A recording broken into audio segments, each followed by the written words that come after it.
Il est 19 h à Dakar, 20 h à universel. Madame, Monsieur, voici le journal Pan-African News. Au Sénégal, le nouveau président de la République a prêté serment cet après-midi lors d'une cérémonie d'investiture marquée par sa sobriété devant un parterre d'invités criés sur le volet à travers l'Afrique. Le chef de l'État, Bassirou Diomaye, place son magistère sous le signe de la souveraineté du Sénégal. En Égypte, après sa victoire à la présidentielle en décembre dernier avec 89,6% de suffrages valablement exprimés face à Croix Ténor de l'opposition, le maréchal Abdel Fattah al-Sisi a prêté serment ce mardi pour un troisième mandat consécutif dans un contexte sociopolitique de crise. Développement, c'est dans un instant.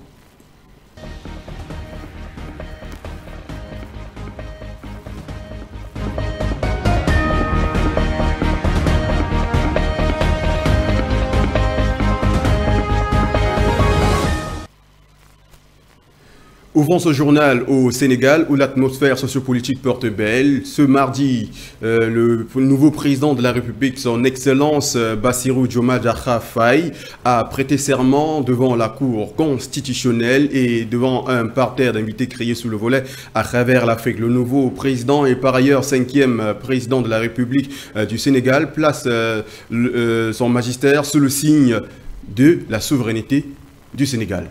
Regardons. Le 24 mars 2024, le peuple sénégalais a voté dans le calme et la sérénité, faisant de moi le 5e président de la République du Sénégal. Cet après-midi du 2 avril 2024 restera gravé dans les mémoires des Sénégalais. Bassirou Diomaye Faye a prêté serment devant la Cour constitutionnelle et le peuple, devenant ainsi le 5e président de la République. Élégant, au visage gros, mais il serré et à l'attitude sereine et propre à la prestance présidentielle, le nouveau chef de l'État a officiellement pris les rênes du pouvoir, succédant à Macky Sall. Sa victoire a été saluée comme une victoire pour la démocratie, symbolisant l'espoir d'une nouvelle ère de progrès et d'unité pour le pays. Devant Dieu et devant la nation sénégalaise, je jure de remplir fidèlement la charge de président de la République du Sénégal, d'observer comme de faire observer scrupuleusement les dispositions de la Constitution et des lois, de consacrer toutes mes forces à défendre les institutions constitutionnelles, l'intégrité du territoire et l'indépendance nationale, de ne ménager aucun effort pour la réalisation de l'unité africaine. C'est en substance le serment de ce jeune capitaine qui aura désormais la lourde responsabilité de conduire ce bateau sénégalais avec à son bord au moins 18 millions d'occupants. C'est dans une sobriété absolue que cette cérémonie d'investiture a été organisée. Dans son discours d'investiture, le président Faye a clairement exposé ses engagements envers le peuple sénégalais. Il a promis de travailler pour l'unité, l'intégration, reconnaissant l'importance de préserver les acquis de l'Afrique et de renforcer les liens avec les pays voisins. Le nouveau chef de l'État a également souligné son engagement en faveur de l'indépendance judiciaire et de l'égalité des chances, affirmant que l'accès à la justice et l'équité pour tous les citoyens seraient des priorités de son mandat. Par ailleurs, le président Bassirou n'a pas manqué de marteler un point très important qui a d'ailleurs fait des émules dans l'assistance: la souveraineté. En effet, aux pays et amis partenaires, il souligne l'engagement et l'ouverture du Sénégal à des échanges respectueux de la souveraineté conforme aux aspirations du peuple dans un partenariat mutuellement gagnant. La cérémonie d'investiture a été marquée par la présence de nombreux chefs de l'État et de gouvernement africains. Leur participation à cet événement historique témoigne de la solidarité et du soutien mutuel. Leur participation à cet événement historique témoigne de la solidarité et du soutien mutuel entre les nations africaines. Les dirigeants présents ont exprimé leurs félicitations les uns après les autres et leurs vœux de réussite au président Faye. Eh bien, aussi, les élections présidentielles du 24 mars dernier au Sénégal ont conduit à l'élection dans le calme et dans la sérénité du président Bassirou Diomaye Diakhar Faye. C'est bel et bien parce qu'il y a eu une cour constitutionnelle qui a dit le droit face aux entrepreneurs du chaos qui auront voulu que les élections soient reportées samedi jusqu'à ce que ceci soit invalidé et que le scrutin se tienne bel et bien. Regardons. Du 5e président de la République du Sénégal. Excellences, Monsieur Mohamed Ould Cheikh El Ghazouani, président de la République islamique de Mauritanie et président en exercice de l'Union africaine. Excellences, Nana Addo Akufo-Addo, président de la République du Ghana. Excellence Adama Barrow, président de la République de Gambie. Excellence Dr Julius Maada Bio, président de la République de Sierra Leone. Excellence Umaru Sissoko. Oui, toutes nos excuses avec la technique. Nous parlons plutôt de la Cour constitutionnelle du Sénégal qui a joué un rôle prépondérant pour éviter un chaos généralisé au Sénégal, pays de la Teranga, au plus fort de la crise sociopolitique qui a été provoquée par l'ancien organe dirigeant relativement au report qui avait été fortement contesté par la société civile, mais aussi et surtout par la classe politique. Regardons. Le Sénégal a connu un moment historique il y a une semaine avec l'élection de Bassirou Diomaye Faye à la présidence de la République. 44 ans, le nouveau chef de l'État est le plus jeune de l'histoire du pays, après Abdou Diouf, qui en avait 45 alors qu'il a cédé à la magistrature suprême. Cette victoire, largement attribuée au peuple sénégalais, témoigne de sa détermination à préserver la démocratie dans le pays. L'annonce de la Cour constitutionnelle, qui a affirmé la légitimité de cette élection, a joué un rôle clé en évitant le chaos que l'ancien chef de l'État Macky Sall aurait voulu s'aimer en collaboration avec l'Assemblée nationale. Ce 2 avril 2024 restera gravé dans l'histoire du Sénégal comme le jour où Bassirou Diomaye Faye a prêté serment devant le peuple. Ce moment a apaisé les cœurs de nombreux Sénégalais qui ont attendu avec impatience cette issue après plusieurs semaines de report du scrutin présidentiel. Sur la toile, les Sénégalais de l'intérieur, de l'extérieur ont manifesté leur attachement au choix qu'ils ont porté sur la personne de Bassirou en se massant sur les différentes pages de streaming diffusant en direct la cérémonie d'investiture. Les compteurs étaient explosifs et l'audience était celle des grands jours. La victoire de Bassirou Diomaye Faye reflète également la volonté exprimée par les urnes. Anciennement lieutenant d'Ousmane Sonko, le chef de l'opposition, Bassirou a su capitaliser sur le soutien populaire acquis au cours de la campagne électorale. Son parcours politique et son expérience ont convaincu le peuple sénégalais qu'il était capable de diriger le pays avec intégrité et compétence. L'élection de Bassirou Diomaye Faye à la présidence marque un tournant dans l'histoire politique du Sénégal. Non seulement elle consacre l'alternance démocratique, mais elle envoie également un message fort à tous les dirigeants politiques du pays, rappelant qu'ils sont soumis à la volonté du peuple et à l'autorité de la loi. Dans son discours d'investiture, le nouveau président a exprimé sa gratitude envers le peuple sénégalais pour la confiance placée en lui.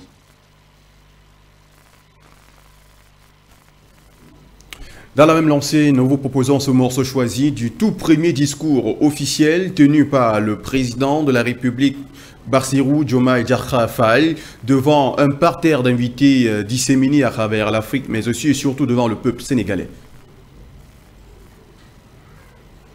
Au nom du peuple sénégalais et en mon nom personnel, je vous souhaite un agréable séjour au Sénégal, pays de la Teranga.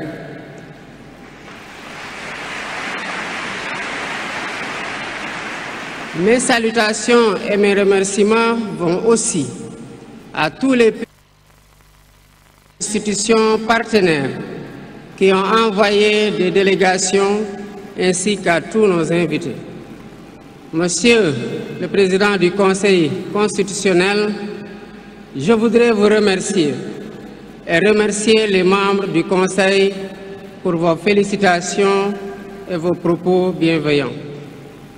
Je voudrais souligner et apprécier le rôle important joué par votre institution dans le bon déroulement du processus électoral jusqu'à son terme. Le 24 mars 2024, le peuple sénégalais a voté dans le calme et la sérénité, faisant de moi le 5e président de la République du Sénégal. Et ce, dès le premier tour, avec 54,28% des suffrages valablement exprimés. Je mesure le poids de la responsabilité et la gravité de la charge. Mais qu'il me soit permis de rendre grâce à Dieu Tout-Puissant, le maître des destins, et d'exprimer ma profonde gratitude à ma famille pour son soutien indéfectible et surtout au peuple sénégalais pour la confiance placée en moi. Ce grand peuple que nous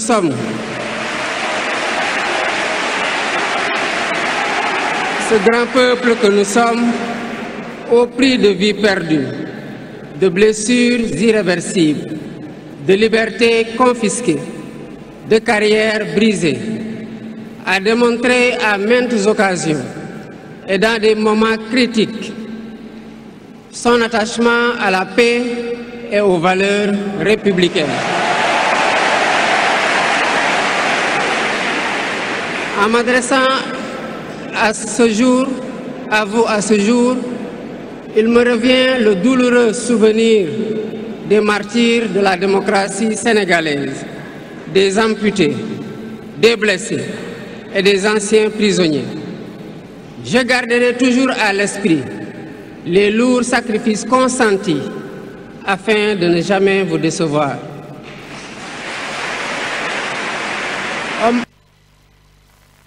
Ce discours largement apprécié et applaudi par toute l'assistance. Voici quelques images qui ont été captées de leur côté. C'est aussi un autre morceau choisi. Des honneurs rendus par la garde présidentielle, le tout nouveau président et 5e de la République du Sénégal, qui après a pris une main avec le président sortant, Macky Sall. Regardons.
Voilà la fin de l'hymne national et toujours les honneurs militaires qui sont rendus au président, son Excellence M. Bassirou Diomaye Faye, qui fait la revue des troupes du détachement de la garde présidentielle, qui lui rendent les honneurs ce matin, le 5e président de la République. Et sur le tapis rouge, nous écoutons le protocole.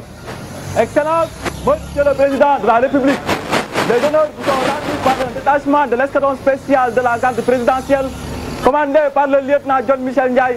À vos autres, Monsieur le Président de la République. Voilà, le lieutenant John Michel Ndiaye qui rend les honneurs au président de la République, son excellence. Même Tiki, quand même, elle était voilà, un peu handicapée. D'ailleurs, le président est allé la rejoindre pour la saluer. Donc, on imagine qu'elle voilà, qu'elle ne puisse pas pour des... Parce que sur le plan protocolaire, oui.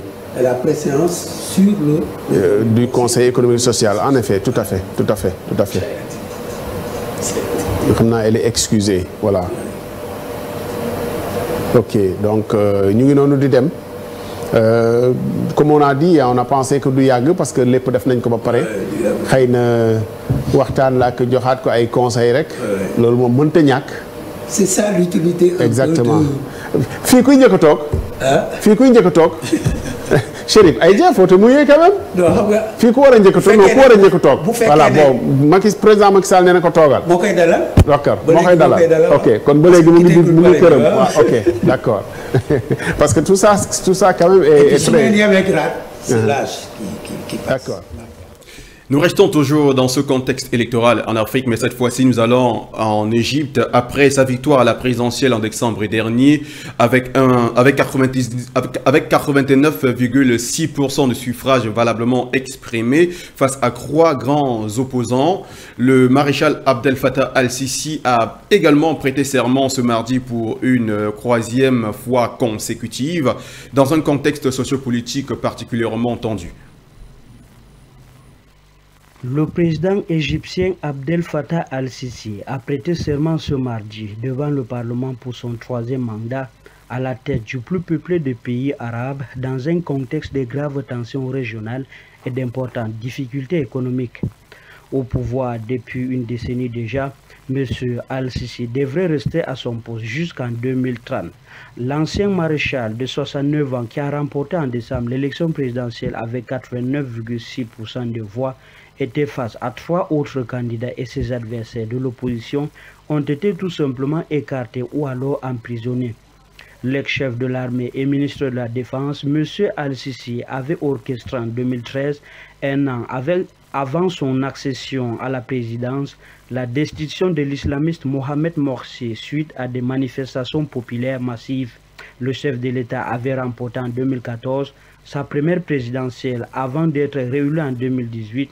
Les 2 échéances ont permis à Abdel Fattah al-Sisi d'enregistrer une victoire à la majorité écrasante avec environ 97% de voix. Son mandat, qui débutera demain mercredi pour une durée de 6 ans, est censé être le dernier conformément à la Constitution. M. al-Sisi a prononcé son serment devant les députés rassemblés au siège du Parlement dans la nouvelle capitale administrative qu'il a érigée dans le désert à l'est du Caire. Grand allié des Occidentaux au Moyen-Orient, M.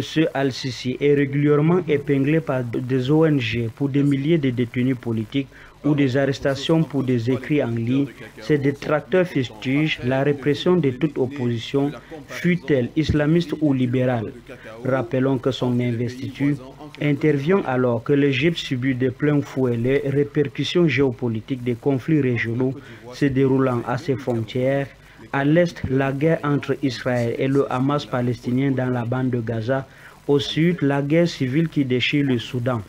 Sur le plan économique, l'Égypte, un pays de 106 millions d'habitants, subit les caprices économiques marqués par une inflation galopante, une pénurie de devises qui entrave les échanges commerciaux et un effondrement de la livre égyptienne qui a perdu 2/3 de sa valeur. L'investiture de ce mardi marque aussi l'inauguration de la nouvelle capitale administrative en construction depuis 2015 sous l'impulsion de M. al-Sisi.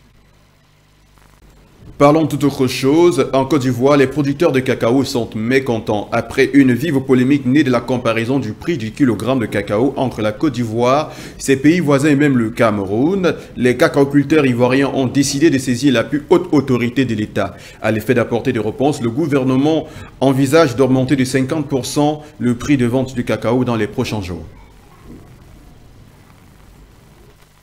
En date du 30 mars 2024, le gouvernement ivoirien a tenu une réunion portant sur l'agriculture et le cacao. Lors de cette rencontre, le président Alassane Ouattara avait tout d'abord adoubé une proposition de prix variant entre 1100 francs et 1200 francs CFA le kilogramme.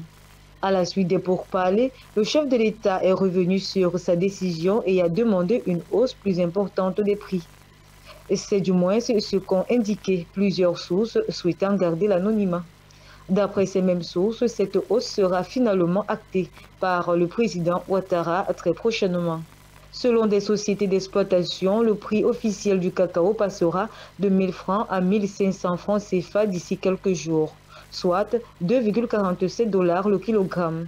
Cette hausse des prix s'observe aussi bien au Cameroun, où le kilogramme du cacao est passé de 3300 francs à 4225 francs, et au Ghana, de 1100 francs à et au Ghana de 1100 francs à 1126 francs en 2024.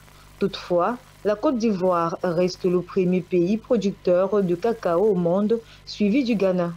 Selon les estimations de l'Organisation internationale du cacao, ces deux pays d'Afrique de l'Ouest ont fourni environ 60% de la production totale pour la récolte de 2022 et 2023. Il est à noter que les prix du cacao ont de plus en plus triplé au cours de ces dernières années, surtout de l'année 2023. Ceci dû aux conditions météorologiques défavorables qui ont conduit le marché mondial à un troisième déficit consécutif. En outre, cette flambée de prix résulte également du faible rendement des cultures en Afrique de l'Ouest, principale zone qui couvre la culture d'environ 70% du cacao mondial. Cette mesure intervient donc dans un contexte où la valeur du cacao sur les principaux marchés, dont Londres et New York, a plus triplé au cours de l'année 2023 et se hisse désormais au-dessus des 10 000 $ la tonne, soit un peu plus de 5 fois le prix actuel qui est garanti aux planteurs ivoiriens. En rappel, le prix du kilogramme du cacao en Côte d'Ivoire était attendu à 1000 francs CFA durant une petite traite entre 2023 et 2024.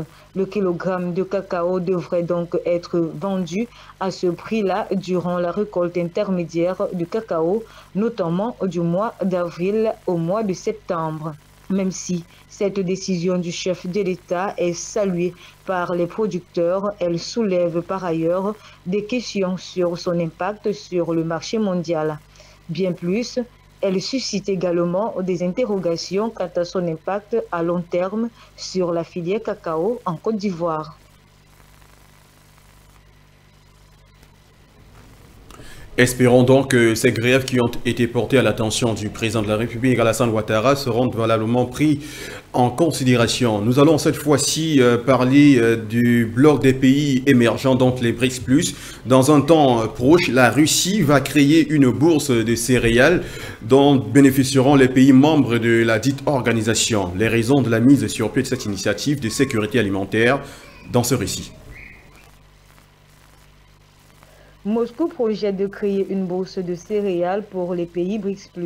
Cette initiative consistera à renforcer la position de la Russie en tant que principal fournisseur mondial de céréales et améliorera la sécurité alimentaire de ces pays membres en 2024. Lors de sa déclaration le 5 mars dernier, le président russe Vladimir Poutine avait affirmé que les BRICS comptent de gros producteurs et consommateurs de céréales. Une bourse permettrait de rétablir une forme d'égalité et protéger les consommateurs contre les fluctuations des prix causées par des spéculations. L'un des objectifs de la création de ces bourses est aussi de mettre sur pied un marché qui ne dépend pas des USA. Ce projet des BRICS+ est un atout pour fragiliser certains pays occidentaux. La guerre commerciale entre la Russie et le monde occidental en matière de vente de céréales bat son plein depuis quelques jours et les USA ne sont visiblement pas épargnés. Il est à noter que la Commission européenne a récemment étudié la possibilité d'imposer des droits de douane spécifiques sur les importations des céréales russes sur le territoire. Cette annonce a créé un énorme boucan dans la sphère du commerce international des céréales. Face à cela, le gouvernement russe a sans hésiter mis en garde les pays européens contre cette proposition. Toujours dans le volet alimentaire, le gouvernement algérien a signé un accord avec Baldana, l'entreprise qatari, de la construction d'une ferme de production du lait en poudre dans le pays. Ce partenariat va à coup sûr renforcer la productivité et le tissu économique de cette nation du nord de l'Afrique. Regardons. Dans peu de temps, l'Algérie produira le lait en poudre localement. En effet, le président algérien Abdelmadjid Tebboune a révélé que son pays est sur le point de signer un accord avec un partenaire arabe, dont Baldana, pour commencer à produire du lait en poudre localement afin d'atteindre l'autosuffisance et que la ferme sera construite à Adrar, dans le sud-ouest de l'Algérie. Le projet intègre la construction d'usines de transformation qui s'étendra sur 100 000 hectares et sera équipée pour produire 200 000 tonnes de lait en poudre par an. On rappelle, l'Algérie a connu en 2022 une pénurie de lait en poudre. Ce produit était devenu une denrée rare. Plusieurs jours, il fallait battre les buissons pour dénicher une boîte de lait en poudre dont les pharmacies, les supermarchés et les petites boutiques. Pire encore, le prix de ce produit vital qui est importé de l'Europe avait doublé pour atteindre les 2000 dinars algériens dans plusieurs villes.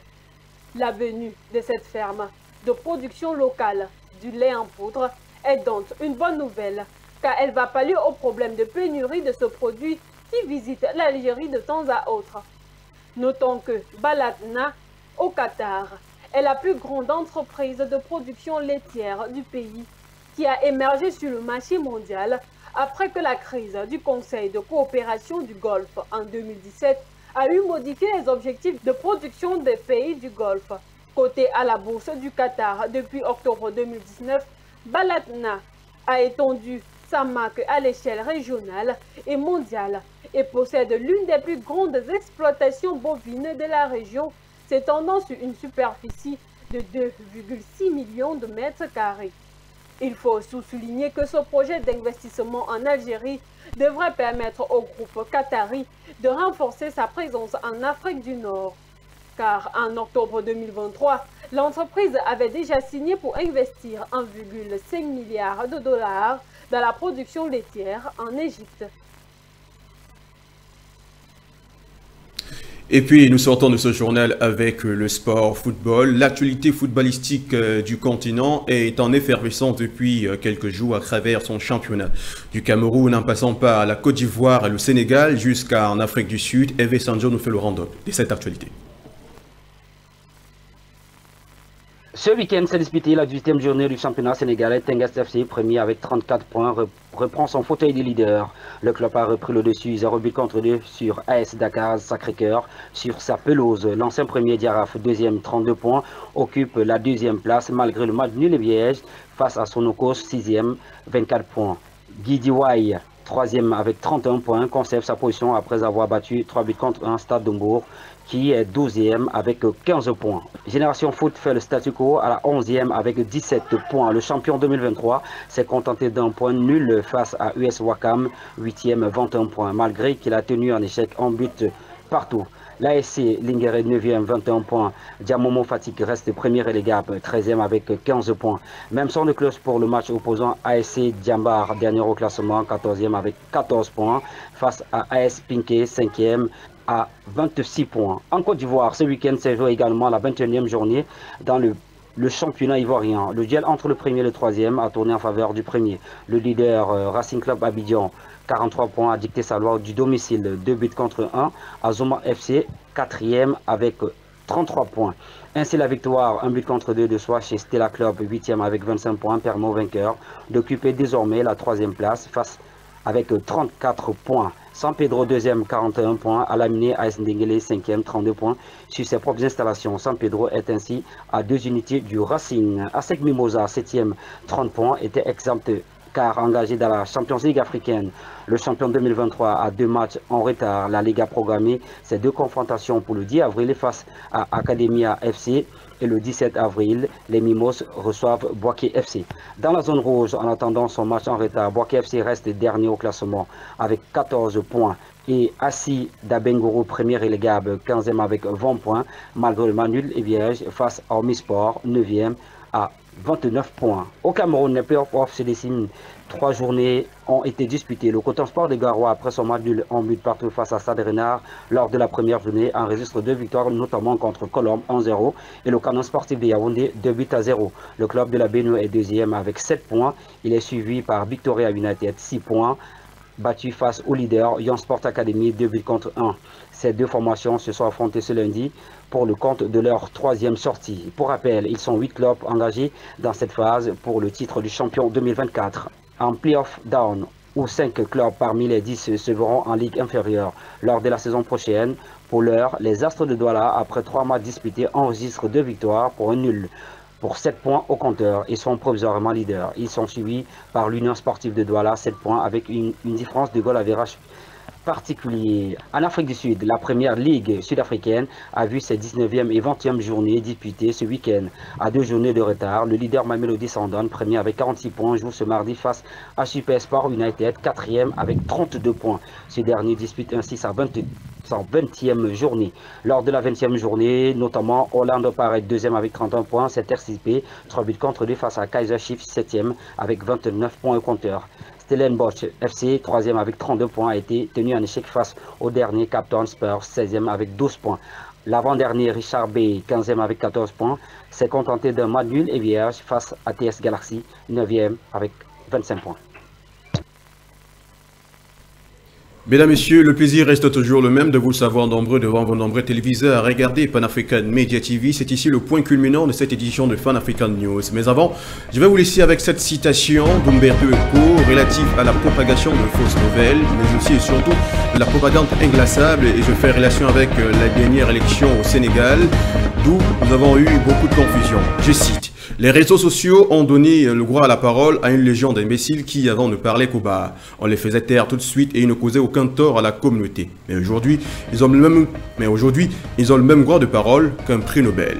C'est l'invasion des imbéciles. Merci et à très bientôt.